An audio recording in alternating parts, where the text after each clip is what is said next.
नमस्कार, मैं doctor Ishdeep Kaur, assistant professor, Lucknow university से। आज मैं आपके बीच में कुछ ऐसे विषय के बारे में चर्चा करने आई हूँ, जो कहीं न कहीं एक गलत मैसेज भी पहुँचाते हैं। उसको यूज़ करते हुए हम कह सकते हैं कि कहीं न कहीं लोगों ने एक जो विचार आए थे, उसको गलत तरीके से इस्तेमाल करने लगे। आपने अभी कुछ समय पहले एक केस सुना होगा सुसाइड का, अतुल सुभाष का। उसमें कैसे वो पुरुष इतना परेशान हो गया कि उसको सुसाइड करना पड़ गया। अलग-अलग विचार आए कि ये कैसी नारी थी कि उसने उसको इतना प्रताड़ित कर दिया कि वो आखिरी में उसको सुसाइड करना पड़ गया।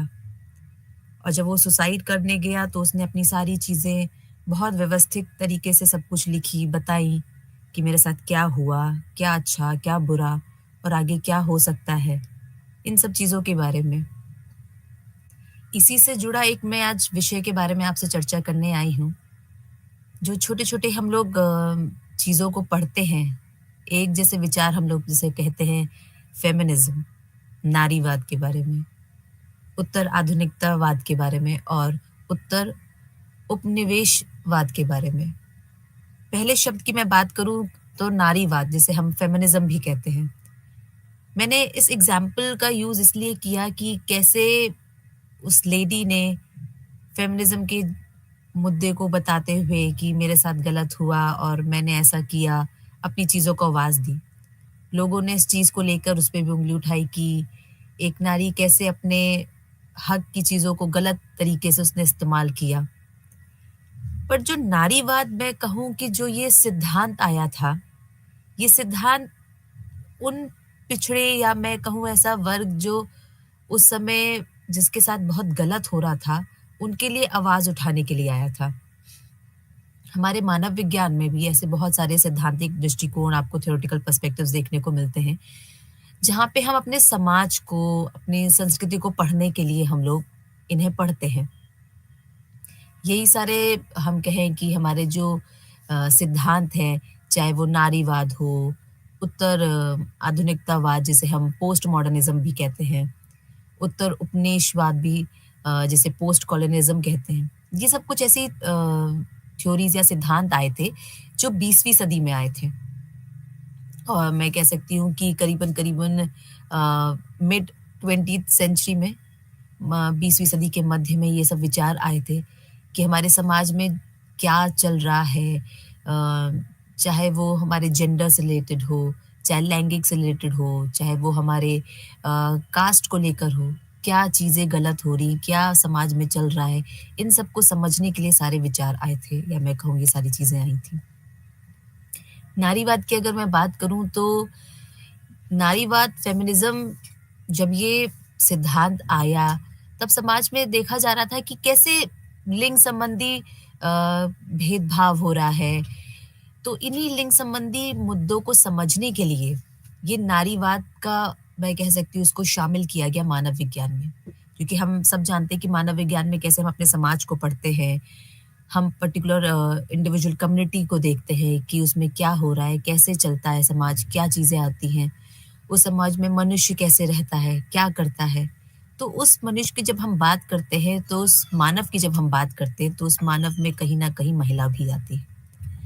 तो महिला का क्या अपना रोल रहता है, वो क्या करती है, क्या सोचती है, इसको भी जानने की बहुत आवश्यकता थी।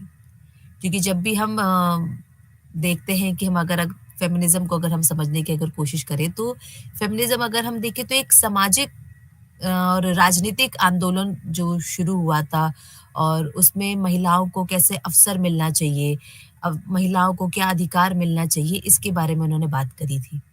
तो हम कह सकते हैं कि फेमिनिज़्म जो ये नारीवाद शुरू हुआ था, ये महिलाओं को हक दिलाने के लिए ये आंदोलन शुरू हुए थे। हाँ, नो डाउट आज के समय में वो कहीं न कहीं एक गलत तरीके से उसको इस्तेमाल करने लग गए हैं, उपयोग करने लग गए हैं लोग। बट ये नारीवाद जैसे आज के ज़माने में अगर अक्सर आप लोग को सुनने को मिलता होगा जब कोई नारी अपने विषय के लिए बोलती है, या अपने लिए कुछ कहती है या अपने लिए आवाज़ उठाती है, तो लोगों की एक धारणा आ जाती है कि लो आ गई है फेमिनिज़्म का झंडा गाड़ने के लिए। क्यों? क्योंकि लोगों ने अब उसको बहुत गलत तरीके से लेना शुरू कर दिया है। नो डाउट जब ये फेमिनिज़्म थ्योरी आई, नारीवाद ये आया, उस समय इस चीज़ पे केंद्रित किया गया या मैं कहूँ इस चीज़ पे फ़ोकस किया गया है कि कैसे हमारे समाज में जो ये विशेष रूप से जो पितृसत्ता हमारा समाज जो चल रहा है, तो उसमें ये कैसे महिलाओं के साथ भेदभाव हो रहा है, उनकी क्या स्थिति है, इसके बारे में जानने के लिए नारीवाद का सिद्धांत आया था। और इसी सिद्धांत को मैं कह सकती हूँ कि एक तरीके से ये आंदोलन के तौर पे शुरू हुआ था, जिसको एक सिद्धांत के तौर पे मानव विज्ञान में भी पढ़ा जाना शुरू किया गया। क्योंकि जैसे मैंने बताया कि समाज में जो लैंगिक असमानता थी, जेंडर इनइक्वालिटी जिसे हम कहते हैं, उसके बारे में कि हमारे समाज में क्या-क्या भेदभाव हो रहे, तो उसको अध्ययन करने के लिए ये नारीवाद आया था। हम लोग मानव विज्ञान में हम लोग जब भी कहीं समाज में जाते हैं, वहाँ पे देखते हैं कि कैसा लोग वहाँ पे रहते हैं, उनका क्या काम है, वो अपना जीवन कैसे यापन करते हैं। तो उसी चीज़ में नारीवाद ने ये भी ध्यान देने की कोशिश की कि जो महिला है, उसका क्या वहाँ पे भूमिका रहती है। उसके द्वारा अपने समाज में, अपने संस्कृति में उसका क्या रोल रहता है, वो वहाँ पे क्या कार्य करती है। उसको कितनी इम्पोर्टेंस दी जाती है, ये सारी चीज़ें देखने के लिए नारीवाद का सिद्धांत आया था। हम लोग ख़ास तौर से उस समय जब था जब ये नारीवाद आया तो लोग देखते थे कि कैसे लोग उत्पीड़न के शिकार होते हैं और इतना उत्पीड़न होने के बाद वो उस चीज़ के लिए आदी हो जाते हैं और उस चीज़ को वो वैसे ही जीना शुरू कर देते हैं। तो जो ये दमनकारी संरचनाएँ बनती चली जा रही थी, उसको समझने के लिए या उसके खिलाफ जो विरोध उठ रहे थे, उसको समझने के लिए भी ये नारीवाद आया था। कि हम कह सकते हैं कि लिंग और शक्ति का अध्ययन करने के लिए, इसमें कैसी संरचना है उसके अभ्यास उसको एकत्रीकृत किया गया कि कैसे ये सारी चीज़ें आपस में जुड़ी हैं, आपस में कैसे काम करती हैं, इसको समझने के लिए आया था। बहुत सारे लोगों का काम इसमें बहुत फ़ेमस मैं कह सकती हूँ जो थिंकर्स रहे हैं जैसे बर्नार्ड कोहेन, डोना हैरावे, एनेट वियनर इन सब का काम बहुत फ़ेमस रहा है। बट मैं कहूँ अगर मैं मानव विज्ञान की बात करूँ तो नारीवाद का ख़ास तौर से जब ये मानव विज्ञान में आया तो नारीवाद हमेशा अपनी मैं कह सकती हूँ कि 3 प्रकरण में बहुत फ़ेमस रहा है फ़ेमिनिज़्म। जो मैं कह सकती हूँ कि नारीवाद सिर्फ़ एक ऐसी सिद्धांत रहा है जो 3 चरणों में आया, जिसे हम 3 वेव्स भी कहते हैं। ये 3 फेज़ जैसे फर्स्ट वेव, सेकंड वेव और थर्ड वेव ऐसे करके ये 3 वेव्स फ़ेमिनिज़्म या नारीवाद की आईं। पहली वेव की बात करूँ जो ये सबसे पहला वेव या मैं कहूँ जो सबसे पहला चरण जो ये आया था, जिसे हम लोग सफ़्रेज मूवमेंट भी कहते हैं मताधिकार आंदोलन की बात करता था। ये जो आंदोलन शुरू हुआ था, इसमें सबसे पहले महिलाओं को वोट करने का हक दिलवाया गया था, इसलिए इसको सफ़्रेज मूवमेंट इसलिए भी इसको कहा गया था। तो एंथ्रोपोलॉजिकल जब स्टार्टिंग में अगर आप एंथ्रोपोलॉजी के काम देखेंगे तो आपको ज़्यादातर काम आपके पुरुषों के दृष्टिकोण से ही काम देखने को मिलते हैं। कहीं भी वो समाज में जाते थे, किसी भी समुदाय में जाते थे, वहाँ पे जब वो डेटा कलेक्शन करते थे, तो ख़ास तौर से उनका जो रिस्पोंडेंट्स रहते थे, जिनसे वो अपना डेटा कलेक्ट करते थे, वो ख़ास तौर से पुरुष ही हुआ करते थे। पर धीरे-धीरे मैं कह सकती हूँ कि जब ये फर्स्ट वेव करीबन 19वीं शताब्दी के मध्य से और करीबन 20वीं शताब्दी के शुरुआत तक रहा, तो जब ये आई है, फर्स्ट वेव जिसे हम लोग कहते हैं, पहली लहर जो नारीवाद की आई, तो उसमें एंथ्रोपोलॉजी में जब इसका यूज़ हुआ, तो ये फ़ोकस किया गया कि हमें महिलाओं को भी उसमें जोड़ना चाहिए, जब हम अपना कहीं भी समुदाय में जाके अपना डेटा कलेक्शन कर रहे हैं। हम महिलाओं उत्तरदाताओं को क्यों नज़रअंदाज कर रहे हैं?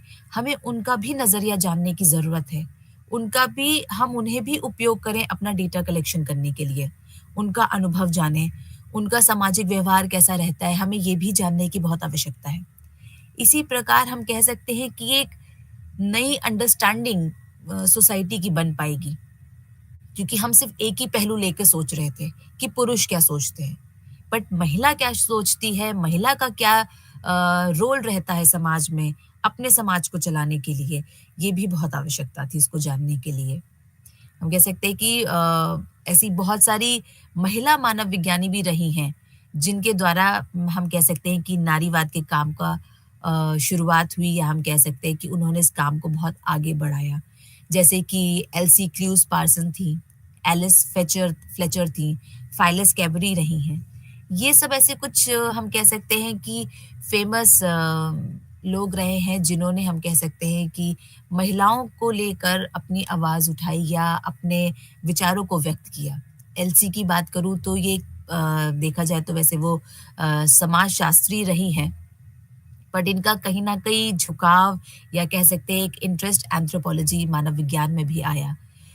अ, हम कह सकते हैं कि जो इनका झुकाव या जो इंटरेस्ट एक इनका जो डेवलप्ड हुआ, वो सपायर, लोई और बोआज़ से मिलने के बाद ही आया था। इससे पहले मैंने जैसे बताया कि क्योंकि वो समाजशास्त्री थी, जब वो उन लोगों से मिली, जाना कि मानव विज्ञानी कैसे काम करते हैं, कितना इन डेप्थ काम करते हैं, तो उनका इंटरेस्ट एंथ्रोपोलॉजी की तरफ भी बढ़ा।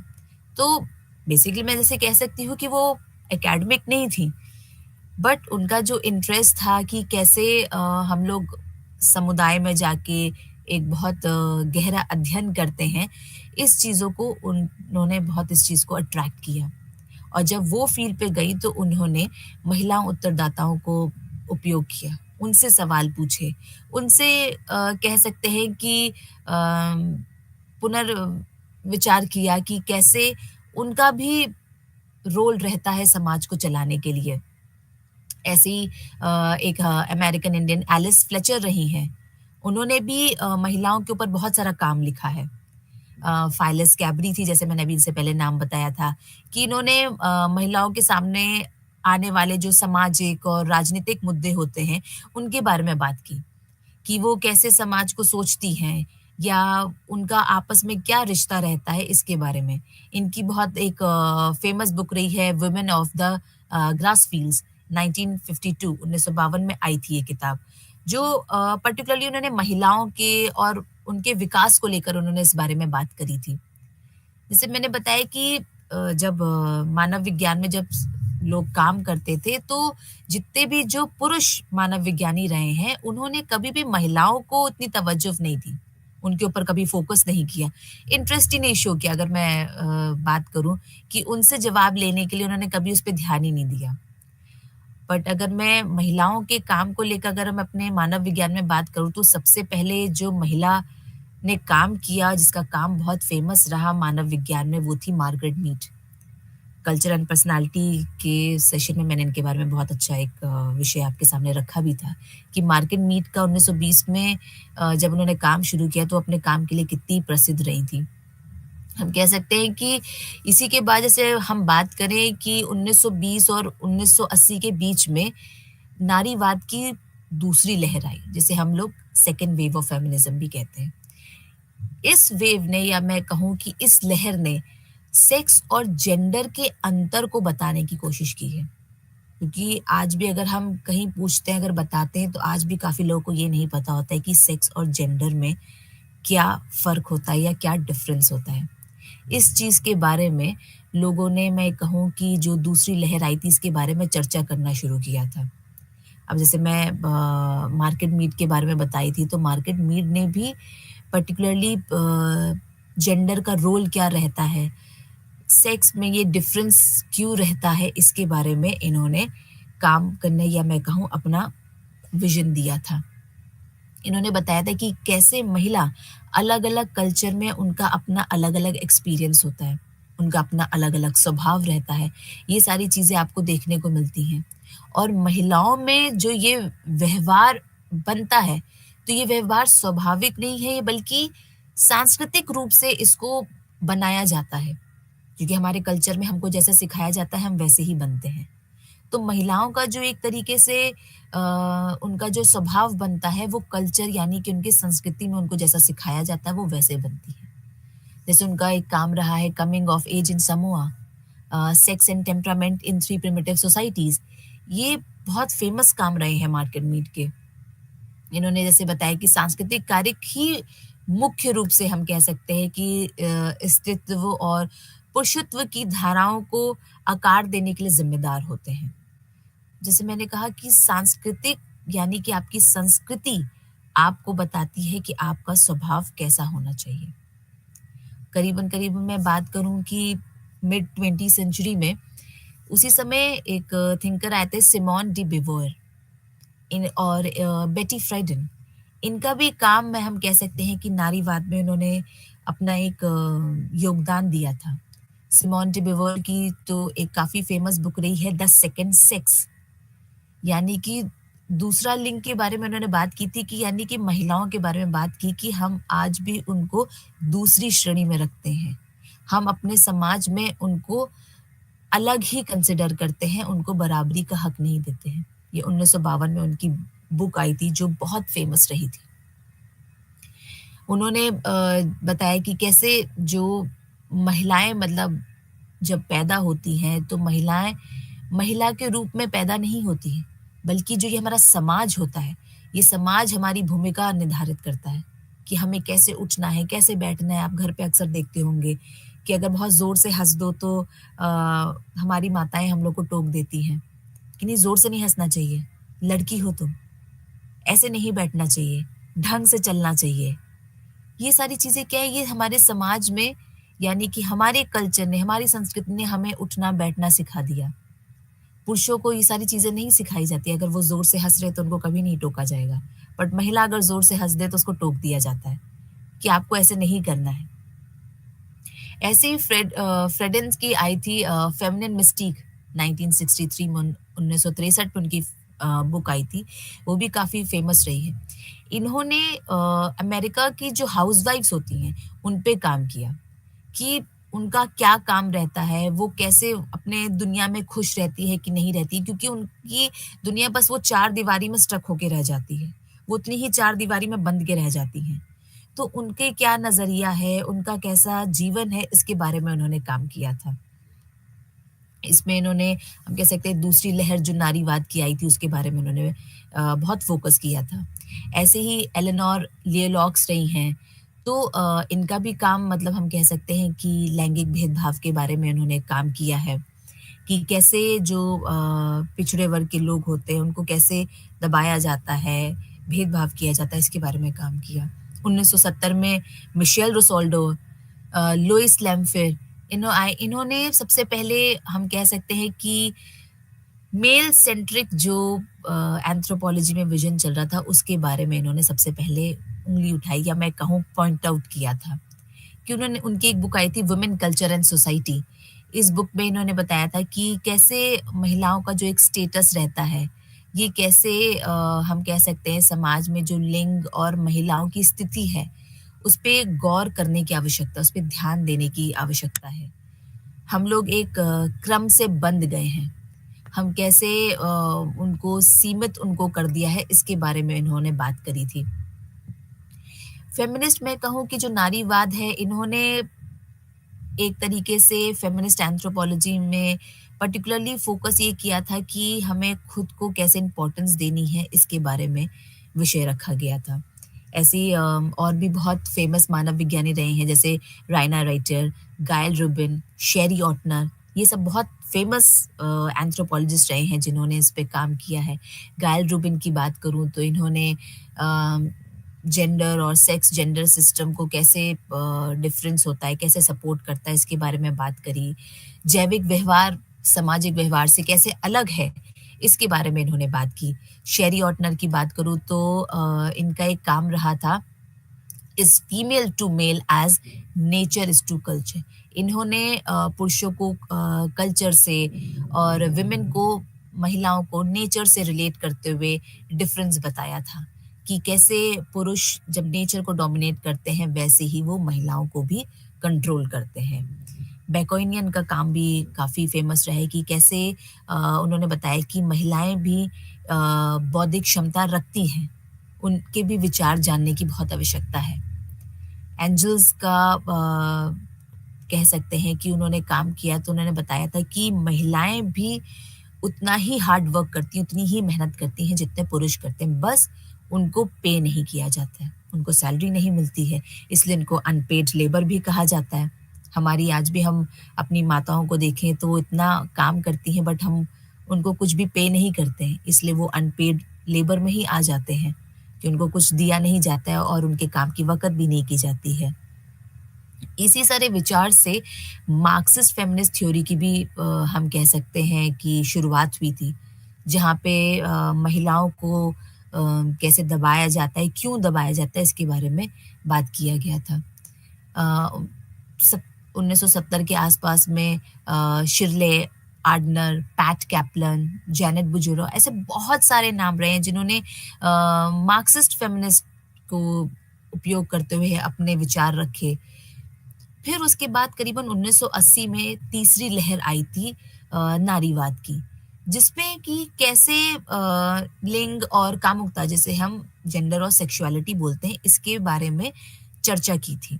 और ख़ास तौर से इसमें क्यूर थ्योरी जिसे ट्रांसजेंडर थ्योरी हम बात करते हैं, पोस्ट मॉडर्निज़्म, पोस्ट स्ट्रक्चरलिज़्म, पोस्ट कॉलोनियलिज़्म इन सब के बारे में उन्होंने बात किया था या मैं कह सकती हूँ इसके बारे में विषय रखा था।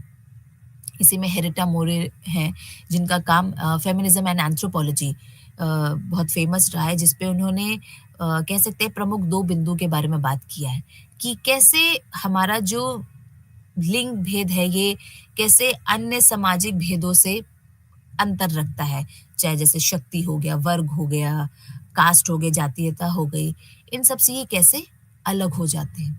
दूसरा उनका जैसे इसमें विचार था कि कैसे हम कह सकते हैं कि मानव शास्त्रीय अनुसंधान जो रहता है पर्टिकुलरली जो फ़ोकस रहता है रिसर्च का, वो लिंगवादी विचारधारा पे ज़्यादा रहता है, सेक्सिस्ट आइडियोलॉजी ज़्यादा रहती है। तो इसको कैसे मुख्य विषय को इन सबको अध्ययन करना है, ये हेरिटा ने बात की थी। कि खास तौर से जैसे मैंने बोला कि महिलाओं ने भी जैसे जो काम किया 20वीं सदी में, वो बहुत ज़्यादा पुरुषों द्वारा विचार से प्रभावित था। बट वो धीरे-धीरे ये सारी चीज़ें चेंज होना या मैं कहूँ इन सब में भी परिवर्तन आना शुरू हुआ था। और इन्हीं सब से जैसे थ्योरीज़ से इन्फ्लुएंस होके बहुत सारे ऐसे अलग सिद्धांत आए, जैसे कि अभ्यास सिद्धांत, स्थिति सिद्धांत, प्रदर्शन सिद्धांत और विचित्र सिद्धांत जिसे हम जैसे क्यूर थ्योरी, परफॉर्मेंस थ्योरी इन सबको भी नाम देते हैं। प्रैक्टिस थ्योरी की बात करो तो ये कैसे प्रतिबंध, समानता से संबंधित व्यवहारों के बारे में बात करते हैं। डर्कहाइम ने जैसे विज़न दिया था प्रोफेन और सेक्रेड का, प्रोफेन और सेक्रेड का, जैसे पवित्र और अपवित्र हम लोग बात करते हैं। कैसे ये हमारे समाज में अंतर बताते हैं जो समाज में चल रहा है, इसके बारे में जैसे चर्चा की गई थी। बहुत सारे से हम कह सकते हैं कि महिलाओं को अपने अस्तित्व को महत्व देना चाहिए, इसके बारे में काफ़ी चर्चा हुई। इन सारी चीज़ों को जैसे हम कल्चरल फेमिनिज़्म का भी नाम दिया गया। इनका हम कह सकते हैं जो प्रमुख ये विचार आए थे, ये एड्री रिच और मैरी डेली ने भी दिया था। इन्होंने जैसे एक थ्योरी आई, थ्योरी ऑफ पोज़िशनल की स्थिति कैसी होनी चाहिए, इसके बारे में चर्चा हुई कि महिलाओं के उत्थान के बजाय सांस्कृतिक नारीवाद वास्तव में महिला उत्पीड़न से लड़ने के लिए बनाई गई है। इन सारी जो ये अवधारणा थी, इनको ख़त्म करने की या समाप्त करने की आवश्यकता है। तो जो ये नकारात्मक जो नारीवाद है, ये अलग कैसे कहते हैं कि बनने लग गया था। जैसे अभी हम लोग स्टार्टिंग में मैंने आपको एग्ज़ाम्पल बताया कि कैसे ये नेगेटिव फेमिनिज़्म उठ के आ गया था। परफॉर्मेंस थ्योरी जैसे मैंने अभी बताया कि कैसे हम लोग क्या-क्या अपना रोल परफॉर्म करते हैं, क्या काम करते हैं। इसी पे जूडिथ बटलर ने जेंडर ट्रबल किताब लिखी थी, काफ़ी फेमस हुई थी जूडिथ बटलर की। बर्ड्यू हो, सैलन्स हो, इन सब ने भी अपने विचार क्यू थ्योरी पे दिए। इनके भी काम अलग से हम कह सकते हैं ये काफ़ी प्रसिद्ध रहे हैं। सामाजिक रूप से जिसे सामान्य माना जाता है, उसमें कैसे विश्व में लैंगिकता जिसे हम हेटेरोसेक्सुअलिटी कहते हैं, इसके बारे में काफ़ी भेदभाव हम कह सकते हैं कि किसकी वकालत करना वास्तव में सही हो सकता है, नहीं हो सकता। इसके बारे में काफ़ी लोगों ने अपना विज़न दिया, मैं कह सकती हूँ कि अपने विचार दिए कि कैसे बताया कि कैसे हमारा जो एनकल्चरेशन यानी जो हमारा कल्चर हमें सिखाता है, हमारी संस्कृति जो हमें सिखाती है, वो कैसे हमारे रोल को डिसाइड करती है। इन्हीं सब में जैसे मेन कंट्रीब्यूशन जैसे जूडिथ बटलर जैसे मैंने अभी बताया, डायन माइन, नैन्सी स्किफर, इन सब के बहुत फेमस काम रहे हैं। इन सब ने अपना नारीवाद में अपना बहुत कह सकते हैं कि जो फेमिनिज्म था उसमें अपने विचार बताए कि कैसे व्यक्तियों का प्रदर्शन ही विमर्श का निर्माण करता है। तो इसलिए जो चीज़ें धीरे-धीरे आ रही हैं, समाज में चल रही हैं, ये सारी चीज़ों को ये सारे कुछ फ़ेमस जैसे मैंने बताया थिंकर्स रहे हैं, इन्होंने अपने विचार बताने की कोशिश की है कि कैसे हमारे समाज में इन सारी चीज़ों पे भी ध्यान देने की आवश्यकता है। फिर आपका आया पोस्ट मॉडर्निज़्म जिसे हम उत्तर आधुनिकतावाद भी कहते हैं। ये हम कह सकते हैं कि जो सिद्धांत, जो थ्योरी रही है, वो बहुत ही हाइली डिबेटेड रही है। जिसे कहते हैं कि बहुत ज़्यादा इस पे बहस हुई। बहुत लोगों ने इसको कह सकते हैं कि मुश्किल से इसको स्वीकार किया। हम अगर बात करें तो पोस्ट मॉडर्निज़्म थोड़ा-सा एक मुश्किल होता है उसको डिफ़ाइन करना। क्यों? क्योंकि एक तरीके से ये मॉडर्निज़्म के बाद आया है, क्योंकि आप नाम भी सुन के समझ सकते हैं पोस्ट मॉडर्निज्म यानी कि मॉडर्निज्म के जो आधुनिकतावाद आई उसके बाद क्या हुआ आधुनिकता पे ही सब कुछ समाप्त नहीं हो गया उसके बाद भी कुछ दुनिया ने विकास किया तो हमें उसके बारे में भी जानने की जरूरत है तो एक तरीके से हम कह सकते हैं कि पोस्ट मॉडर्निज्म कहीं ना कहीं मॉडर्निज्म से रिलेटेड है क्योंकि वो उसी के बाद वो विचार आए हैं एक तरह से जो ये आंदोलन आया ये आधुनिकतावाद में जो विचार उस समय चल रहे थे उसको पोस्ट मॉडर्निज्म ने खंडन किया था विरोध किया था जैसे कहते हैं क्रिटिसाइज किया था अब कह सकते हैं कि उस समय जो समाज में जो परंपराएं चल रही थी जो विचार चल रहे थे उनको तोड़ने की बात की थी नए विचार को ढूंढने की बात आ रही थी पोस्ट मॉडर्निज्म में इन्होंने जो समाज में निर्मित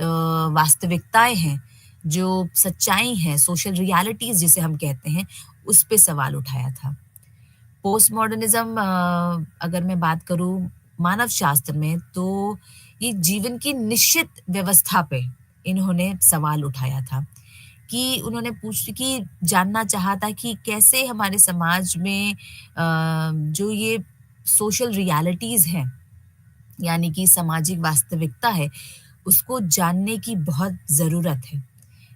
एक थिंकर ने है मेलफोर्ड स्पाइरो, इनका काम बहुत फ़ेमस रहा है। इन्होंने कह सकते हैं कि इन्होंने बोला है कि पोस्ट मॉडर्निस्ट या मैं कहूँ जो पोस्ट मॉडर्निज़्म होते हैं, इन्होंने साइंस को क्रिटिसाइज़ किया है।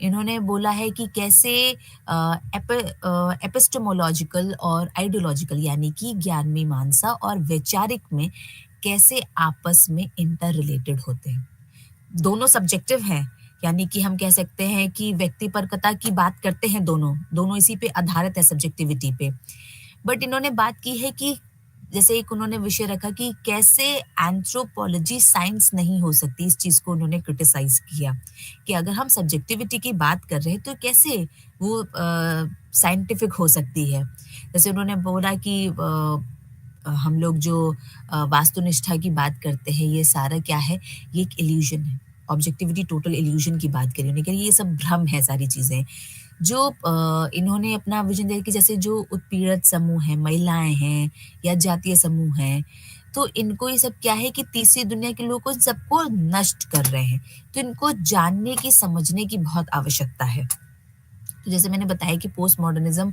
मॉडर्निज्म के बाद आया या उनकी चीजों को खंडन करने के लिए आया तो पहले थोड़ा सा समझ लेते कि मॉडर्निज्म क्या होता है दोनों चीजें या आधुनिकता हो मॉडर्निटी हो आधुनिकतावाद हो मॉडर्निज्म जिसे हम कहते हैं या मॉडर्नाइजेशन आधुनिकरण ये कैसे आपस में ये सारी चीजें ऐसे जुड़ी हुई हैं इंटरलिंक्ड है मदान सारूप रहे हैं इनकी फेमस रही बुक रही है an introductory guide to post structuralism and post modernism इसमें इन्होंने मॉडर्निटी के बारे में यानी कि आधुनिकता के बारे में इन्होंने बताया था कि कैसे सामाजिक मतलब दुनिया का जो प्रगतिशील है ये आर्थिक और प्रशासनिक युक्तिकरण और विभेदीकरण के बारे में बात करता है यानी जो हम इकोनॉमिक एडमिनिस्ट्रेटिव जो चीजें हमारी प्रोग्रेस हो रही हैं, ये हमारे सोशल वर्ल्ड में कैसे चीज़ें होती हैं, इसके बारे में इन्होंने बात की है।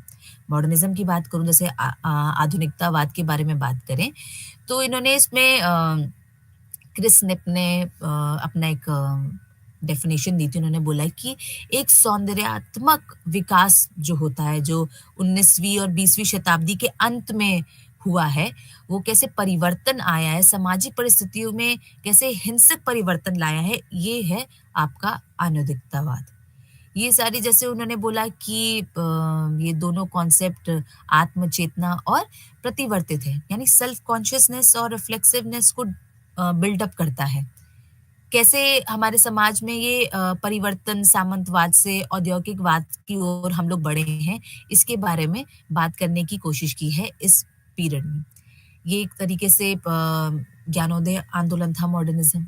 क्योंकि उसी समय शहरीकरण भी हो रहा था, खूब मॉडर्नाइजेशन हो रहे थे, सकारात्मक और वैज्ञानिक सोच की तरफ हम लोग बढ़ रहे थे, उस तरफ प्रोसीड कर रहे थे। उसी से मतलब बढ़ के आगे आपका उत्तर आधुनिकतावाद, या मैं कहूँ पोस्ट मॉडर्निज्म आया, क्योंकि हम लोग इतना डेवलप हो गए थे, साइंटिफिक चीज़ों को कहीं ना कहीं कहते हैं कि थोड़ा सा साइडलाइन हो गया था, तो उन सारी चीज़ों को कहते हैं कि बिल्डअप करने के लिए ये पोस्ट मॉडर्निटी, या हम उत्तर आधुनिकता जिसे कहते हैं, उसके बारे में बात करने के लिए लोगों ने शुरुआत करी थी। कि उन्होंने बताया कि कैसे उत्तर आधुनिकतावाद भिन्नता, बहुलता, जिसे हम डिफरेंस, मल्टीप्लिसिटी या डॉक्यूमेंटेशन, दस्तावेजीकरण के बारे में फोकस करने की आवश्यकता है, इसके बारे में उन्होंने बात किया। ये करीबन 1960 के टाइम पीरियड में शुरू हुआ, या मैं कहूँ इसका जो पर्टिकुलर फोकस था वो सोशल और पॉलिटिकल ज़्यादा रहा है, सामाजिक और राजनीतिक चीज़ों को लेकर इन्होंने अपने विषय ज़्यादा रखे हैं, कि कैसे बताया कि संस्कृति के रूप में तर्कहीन जो चीज़ें हो रही हैं, उसको बताने की पोस्ट मॉडर्निज्म ने, उत्तर आधुनिकता ने बात करी है, आधुनिकतावाद ने। कि उन्होंने बोला कि कैसे पहले अपने कल्चर को बहुत सुपीरियर माना जा रहा था, उसी के बेसिस पे सबका एनालिसिस कर रहा था। इसको समझने की बहुत आवश्यकता है। इस, जैसे कहते हैं ना, कि इस सिचुएशन को उन्होंने करेक्ट किया। उन्होंने बोला था कि हम जब किसी भी संस्कृति को पढ़ते हैं, तो उनको बहुत ध्यान से या उसको समझने की बहुत आवश्यकता होती है। हम किसी भी वस्तुगत सत्य या तथ्य को मान्यता नहीं दे सकते हैं कि ये हर जगह एप्लीकेबल है। हर जगह अलग सत्य हो सकता है, अलग चीज़ें हो सकती हैं। बट काफ़ी लोगों ने इसको क्रिटिसाइज़ किया कि पोस्ट मॉडर्न को फ़ॉलो करने की ज़रूरत नहीं है। बहुत इसको क्रिटिसाइज़ हुआ, क्रिटिसिज़्म इसको झेलने को मिला, क्योंकि कह सकते हैं कि साइंटिफिक डेटा को, क्योंकि जब मॉडर्निज़्म चल रहा था, तो इन्होंने मॉरल मॉडल को ज़्यादा फ़ॉलो करने की कोशिश करी थी। इनके जो प्रोमिनेंट जैसे थिंकर रहे हैं, वो फ्रेडरिक नाइट्ज़े हैं, मार्टिन हेडगर रहे हैं, जो ये लोग कह सकते हैं कि पोस्ट मॉडर्निज़्म के फ़िलॉसफ़र रहे हैं, जिन्होंने इस पे बहुत अच्छा काम किया है। इसके अलावा कुछ फ्रेंच फ़िलॉसफ़र्स रहे हैं, जैसे जैकस डेरिडा, जीन बौडलार्ड, माइकल फूको। इन्होंने बेसिकली, हम कह सकते हैं कि इन्हीं लोगों ने पोस्ट मॉडर्निज़्म की थ्योरी को आगे डेवलप किया। इसके अलावा भी कुछ अपने एंथ्रोपोलॉजिस्ट रहे हैं, जैसे कि Clifford Geertz, James Clifford, George Marcus, Nancy Hughes. ये फेमस कुछ एंथ्रोपोलॉजिस्ट रहे हैं, जिन्होंने भी पोस्ट मॉडर्निज्म या उत्तर आधुनिकतावाद के बारे में बात करी है। जीन्स बौडलार्ड की बात करूँ, जैसे मैंने बोला कि इन्होंने ही आगे थ्योरी डेवलप करी थी। तो बेसिकली मैं कहूँ, ये समाजशास्त्री थे। इन्होंने पोस्ट मॉडर्न के कॉन्सेप्ट को उन्होंने यूज़ किया, बताया कि कैसे मॉडर्निटी और पोस्ट मॉडर्निटी दोनों अलग-अलग चीज़ें हैं। ऐसे इन पर्टिकुलरली अगर मैं कहूँ, तो ये स्केप्टिकल पोस्ट मॉडर्निस्ट थे, जिसे हम संशयवादी उत्तर आधुनिकतावादी भी कहते हैं।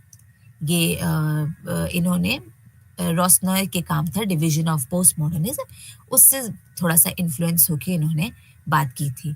बर्डलॉर्ड की मैं बात करूँ, तो इन्होंने बोला था कि जो ये काल में जो कह सकते हैं कि जो पोस्ट मॉडर्न एरा शुरू हुआ है, इसका क्रेडिट मीडिया को जाता है, खासतौर से सिनेमा और फोटोग्राफी को इन्होंने क्रेडिट दिया था। इन्होंने बोला था कि दुनिया और कुछ नहीं, एक छवि है, और ये छवियाँ क्या होती हैं, ये प्रतिकृतियाँ होती हैं, रेप्लिकेशंस होती हैं। तो इन दुनिया को ऐसे समझने की ज़रूरत है। उन्होंने बोला था कि जो सच्चाई है, विज्ञान है, ट्रुथ और साइंस जो है, ये अपनी एक्चुअल रियल मीनिंग नहीं रखते हैं। ट्रुथ को जैसे उन्होंने बोला था कि सोसाइटी इस चीज़ को मानती है, साइंस क्या है, एक तरीके से तरीका है उस चीज़ को समझाने का। तो इसको ऐसे समझने की ज़रूरत है। जैकिस डेरिडा है, जैकिस डेरिडा भी संशयवादी रहे हैं, स्केप्टिकल रहे हैं। इन्होंने भी जैसे मैंने बोला क्योंकि ये बेसिकली उत्तर संरचनावादी रहे हैं, पोस्ट स्ट्रक्चरलिस्ट रहे हैं। इनका एक कॉन्सेप्ट रहा है, कॉन्सेप्ट ऑफ डीकंस्ट्रक्शन, विखंडन की अवधारणा, ये बहुत फेमस रही है इनकी। इन्होंने बोला कि जो भी चीज़ें हैं समाज में, जो भी डॉक्यूमेंटेड हैं, इनको क्रिटिसाइज़ करना चाहिए, हमें बहुत ध्यान से इसको देखना चाहिए, क्योंकि इनका आप जब उसको बहुत ध्यान से देखोगे तो आपको उस टेक्स्ट में, लेख में आपको कुछ रिलेशनशिप मिलें, कुछ आपको ऐसे चीज़ें मिलेंगी जिससे आप उस चीज़ों को अच्छे से समझ पाओगे। तो पर्टिकुलरली उन्होंने जो वेस्टर्न व्यू पॉइंट था उसको इन्होंने उस पे सवाल उठाया था। इनका एक जैसे मेटाफिज़िक्स ऑफ प्रेज़ेंस के बारे में, उपस्थिति की बारे में इन्होंने बात करी थी। इन्होंने बोला था कि जो भी चीज़ें दिख रही हैं हमें, वो वैसी नहीं होती हैं। उसके अंदर अपनी एक कुछ और अलग सच्चाई छुपी होती है। तो उस सच्चाई को हमें जानने की ज़रूरत है। और हमें कहीं न कहीं जैसे उन्होंने बोला था कि हमें तर्क करना चाहिए। तर्क पर ही तर्क होना चाहिए। यानी एक तर्क पे हमें अपना विचार नहीं दे देना चाहिए। ये रैशनैलिटी के बारे में भी उन्होंने बात किया था कि इसी सारी चीज़ों से हम अच्छी जानकारी या कह सकते हैं नॉलेज को हासिल करते हैं। ऐसे ही मिशेल फूको रहे हैं।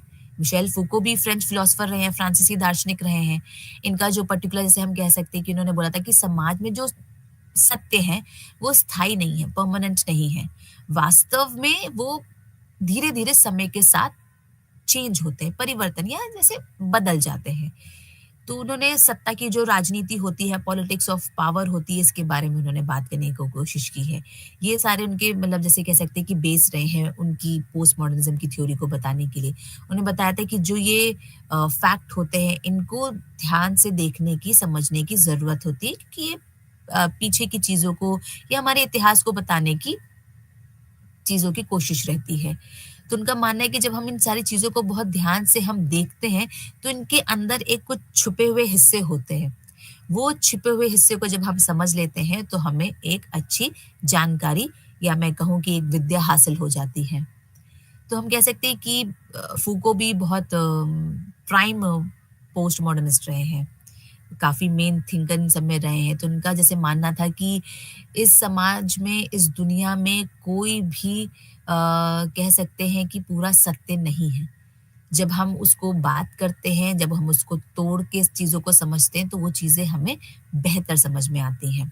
तो इनका मानना था कि जब हम सच्चाई की बात करते हैं, तो जब आप सच्चाई को देखोगे, तो आपको जानने को पता चलेगा कि कैसे जो जिनके पास पावर होती है, उनकी बातों को लोग अच्छे से सुनते हैं, अगर हम कंपेयर करें कि जिनके पास पावर नहीं होती है। तो जैसे उन्होंने बोला था कि powerful voices are heard more than subordinated ones, क्योंकि भाई जिसके पास पावर है आप उसकी बात को बहुत अच्छे से समझ लेते हैं।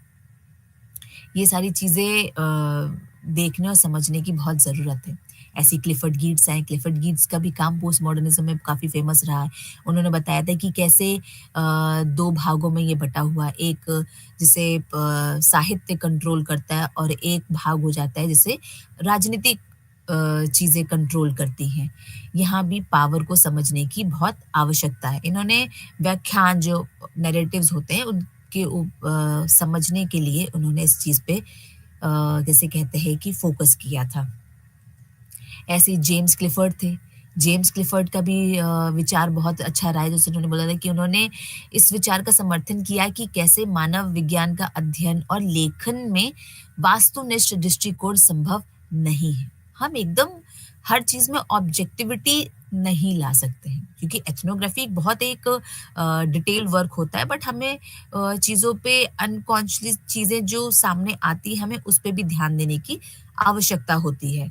तो हम किसी भी एथनोग्राफी को डिकंस्ट्रक्ट नहीं कर सकते हैं। वो चीज़ें क्योंकि बहुत डिस्क्रिप्टिव वे में लिखी होती हैं।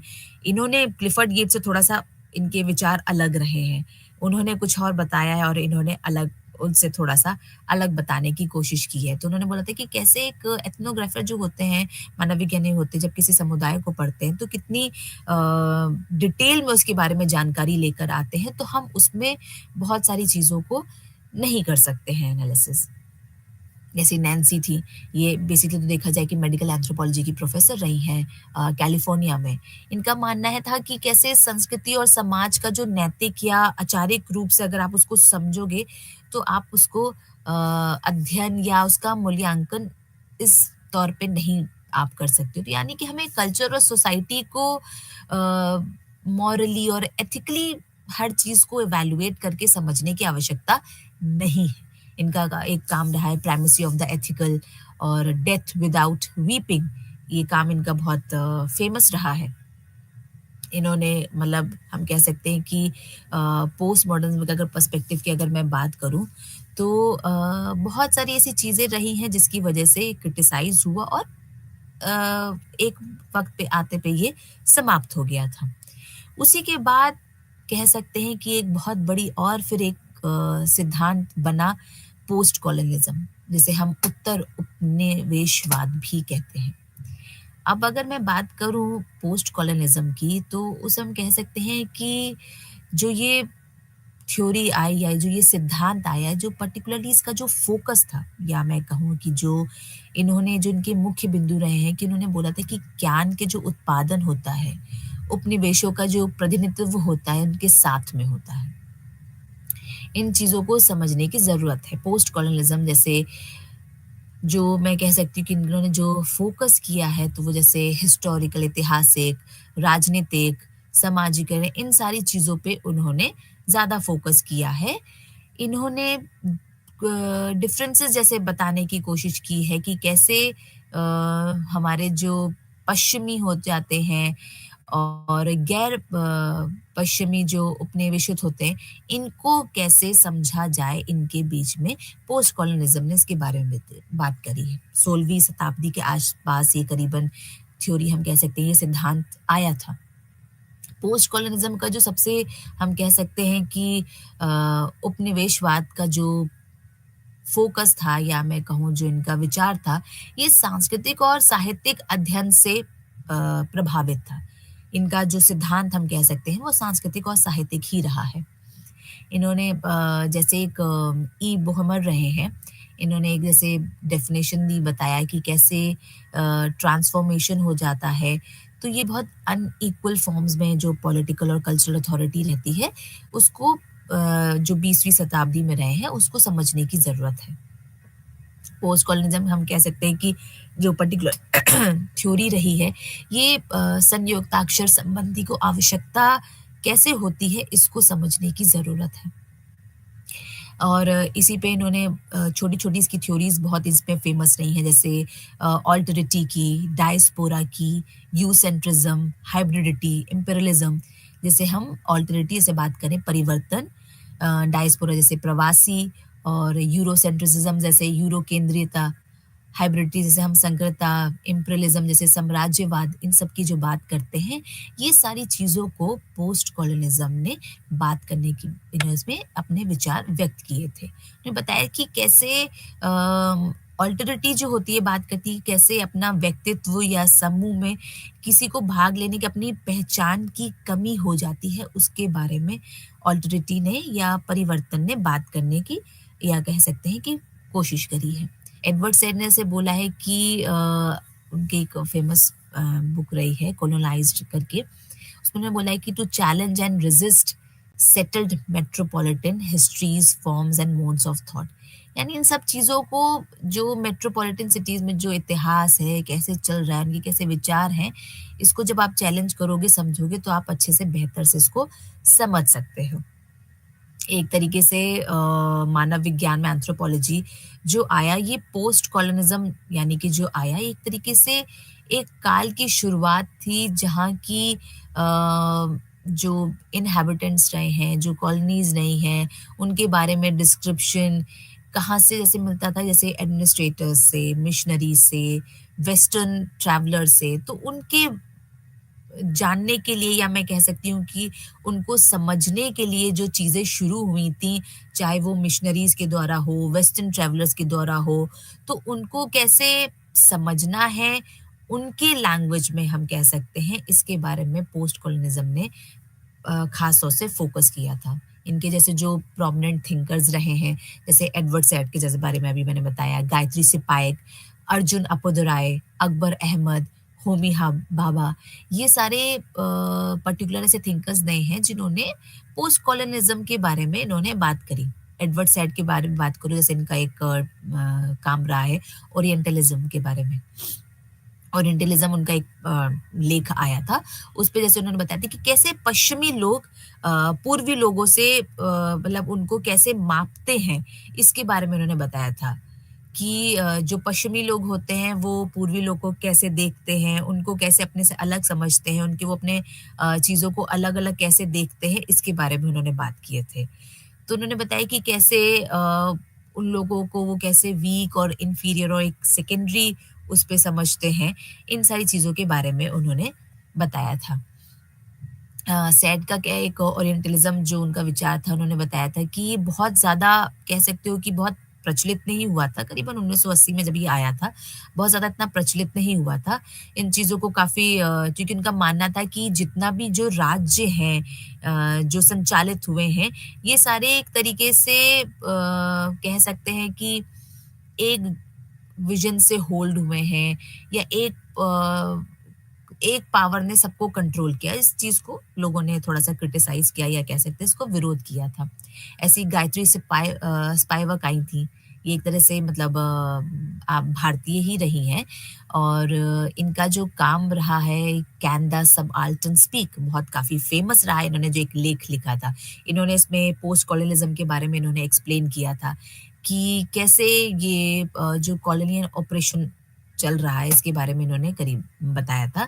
1980 में जैसे उन्होंने बताया था कि कैसे दोनों में आप डिफ़रेंस देखने की आवश्यकता है। जो मूल निवासी होते हैं या उपनिवेशित कहे जाने वाले लोग जो होते हैं, इनको अलग करना चाहिए और उनका एक सीमांकन करना चाहिए। इनको एक अलग कैसे कहते हैं कि इनकी एक अलग ग्रुप इनका बना देना चाहिए।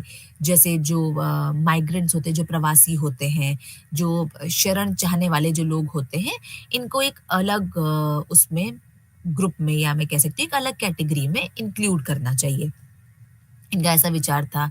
तो कैसे उन्होंने बताया कि कैसे औपनिवेशिक उत्पीड़न होती है, जो चेतना होती है, इसको उन्होंने मतलब जानने की कोशिश की थी। क्योंकि ये इन्होंने जैकिस डेरिडा क्योंकि इनके मेंटर रहे, तो इनको अपनी चीज़ों से कह सकते हैं कि इनकी जो जैकिस डेरिडा की जो थ्योरी रही है डीकंस्ट्रक्शन, उससे बहुत प्रभावित होके अपने विचार इन्होंने बताए थे कि कैसे सबाल्टर्न जो ग्रुप होता है वो बहुत नॉन एलीट ग्रुप होता है, जो सर्वहारा वर्ग होता है उसको दर्शाता है। जैसे ट्राइबल्स हो गए, अनशेड्यूल्ड कास्ट हो गए, इसके बारे में इन्होंने, जैसे विमेन्स हो गए, इनके बारे में इन्होंने बात करी थी। अर्जुन अपुदराय काफ़ी फेमस रहे हैं। इनका काम मॉडर्निटी, ग्लोबलाइज़ेशन पे इनकी फेमस बुक रही है modernity at large, cultural dimension of globalisation, जो 1996 में आई थी। काफ़ी फेमस रही है इनकी बुक। इन्होंने इसमें कैसे पोस्ट कॉलोनियल का प्रभाव पड़ा, ग्लोबलाइज़ेशन का कैसा प्रभाव पड़ा, इसके बारे में इन्होंने बताया था। इन्होंने इसमें मूवमेंट बताए थे, आंदोलन बताए थे कि कैसे लोगों का जो मूवमेंट होता है दूसरे देश में जाके वो फिर वहाँ पे कैसे रिश्ते बनते हैं आपस में, इसके बारे में इन्होंने बात की थी।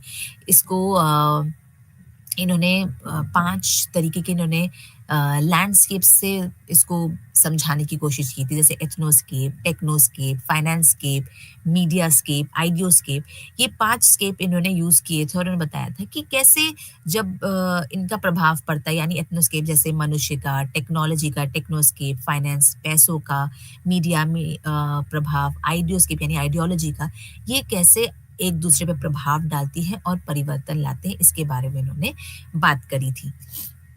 ऐसे ही मतलब इनका काम, जैसे मैंने कहा ना कि इनका काम काफ़ी फ़ेमस रहा है। इन्होंने ऐसे बताया था कि कैसे इकोनॉमिक और पॉलिटिकल चीज़ें रोल प्ले करती हैं पोस्ट कॉलोनियल उसमें। कैसे एक उन्होंने जैसे कह सकते हैं कि एक इमेजिन्ड स्पेसेस थे जो इन्होंने स्केप्स को यूज़ किया था, कि कैसे जो ये डायस्पोरा प्रवासी होती हैं, कैसे मीडिया का रोल कैसे रहता है कि एक-दूसरे के ऊपर हम एक-दूसरे से कैसे इन्फ्लुएंस हो जाते हैं। अक्सर आप लोग देखते होंगे कि हम जब मीडिया पे कोई चीज़ें देखते हैं कि वहाँ क्या चल रहा है, तो वहाँ से प्रभावित होके वो हमारे देश में चीज़ें चलने लग जाती हैं। कैसे यहाँ की चीज़ें वहाँ के कल्चर को कैसे प्रभावित करती हैं। तो उस चीज़ में हमारा मीडिया भी इन्वॉल्व रहता है, हमारी टेक्नोलॉजी भी इन्वॉल्व रहती हैं, लोग इन्वॉल्व रहते हैं, फाइनेंशियल तो चीज़ें हमारी रहती ही रहती हैं, आइडियोलॉजी एक-दूसरे से प्रभावित होके हम लोग एक-दूसरे का कल्चर अडॉप्ट करते हैं। तो ये कैसे चीज़ें हमें एक-दूसरे को प्रभावित करती है, इसके बारे में अर्जुन प्रदुराय ने बात करी थी। इन्होंने जैसे कह सकते हैं कि नेशनलिज्म, डायस्पोरा इन सारी चीज़ों के बारे में आपस में कैसे रिश्ते रहते हैं, इनको समझाने की कोशिश करी थी। तो ये हम कह सकते हैं कि जो आज जैसे मैंने विषय रखा नारीवाद का, उत्तर आधुनिकतावाद के बारे में और उत्तर उपनिषद के बारे में, ये सारी कुछ चीज़ें से हम कह सकते हैं हमारे जो सिद्धांत रहे हैं हमारे एंथ्रोपोलॉजी में, इस पे बहुत हम कह सकते हैं कि गहरे अध्ययन की बहुत आवश्यकता है, पढ़ने की इसको बहुत आवश्यकता है, कि नारीवाद जैसे फ़ोकस करता है कि कैसे हमारे समाज में जो पिछड़ी चीज़ें रही हैं, उनको कैसे समाज में आगे लाने की ज़रूरत है। पुरुषों के विचारों को कैसे लाने की ज़रूरत है, उनके रोल को कि सिर्फ़ हम पुरुष के विचारों पे ना रह के महिलाओं के विचारों को भी आगे लाएँ क्योंकि वो बहुत पिछड़े वर्ग में रही हैं, उनको कभी आगे नहीं लाया गया। इस बारे में नारीवाद ने अपने विचार दिए थे कि कैसे उनकी आवाज़ को दबाया गया, उनको कैसे हक मिले या कैसे आंदोलन शुरू हुए और वो कैसे उनको आगे लेकर आए, ये सारी चीज़ें नारीवाद में बताई जाती हैं कि कैसे वो जब 3 लहरें आईं, जिसे हम 3 वेव्स पढ़ते हैं, वो कैसे परिवर्तन हमारे समाज में लेकर आईं। महिलाओं को एक बराबर का स्थान लाने के लिए ये सारी चीज़ें आंदोलन आगे रहे, इनके बारे में नारीवाद में पढ़ा। पोस्ट मॉडर्निज़्म जैसे बताया कि उत्तर आधुनिकतावाद कि कैसे हमारी चीज़ें कह सकते हैं कि उन्होंने मॉडर्निज़्म को, आधुनिकतावाद को कैसे क्रिटिसाइज़ करके पोस्ट मॉडर्निज़्म आया कि हमें होलिस्टिक अप्रोच रखने की बहुत ज़रूरत है। अपने एक विचार से पूरे विचार को जज करना, एनालाइज़ करना, इस चीज़ को ख़त्म करने की आवश्यकता है। पोस्टमॉडर्निज़्म के बहुत सारे ऐसे आंदोलन रहे जो काफ़ी फ़ेमस रहे। कैसे परिवर्तन समाज में लेकर आए कि हर समय हम कह सकते हैं कि जो वैज्ञानिक सोच थी कि हर जगह हम लोग वैज्ञानिक अप्रोच लगा के हर चीज़ों को समझना चाहिए, ये पोस्टमॉडर्निज़्म ने इस चीज़ को क्रिटिसाइज़ किया। जैसे उनका मानना था कि हर चीज़ के पीछे अपनी एक सच्चाई होती है। उस सच्चाई को सामने लाने की आवश्यकता है। जैसे इसी पे जैकिस डेरिडा का जैसे मैंने बताया कि डिकंस्ट्रक्शन की थ्योरी बहुत फ़ेमस रही, कि उनका मानना था कि हर एक चीज़ को अगर हम तोड़ के पढ़ेंगे, डिकंस्ट्रक्शन ये हो गया कि हम उसे तोड़ के चीज़ों को समझ रहे हैं।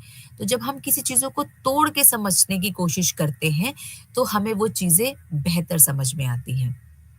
क्योंकि जब हम कोई एक चीज़ पढ़ रहे हैं, उसको अगर हम टुकड़ों में तोड़-तोड़ के पढ़ते हैं, तो हमें उसकी बेहतर सच्चाई समझ में आती है। इसी पे जैसे उन्होंने एक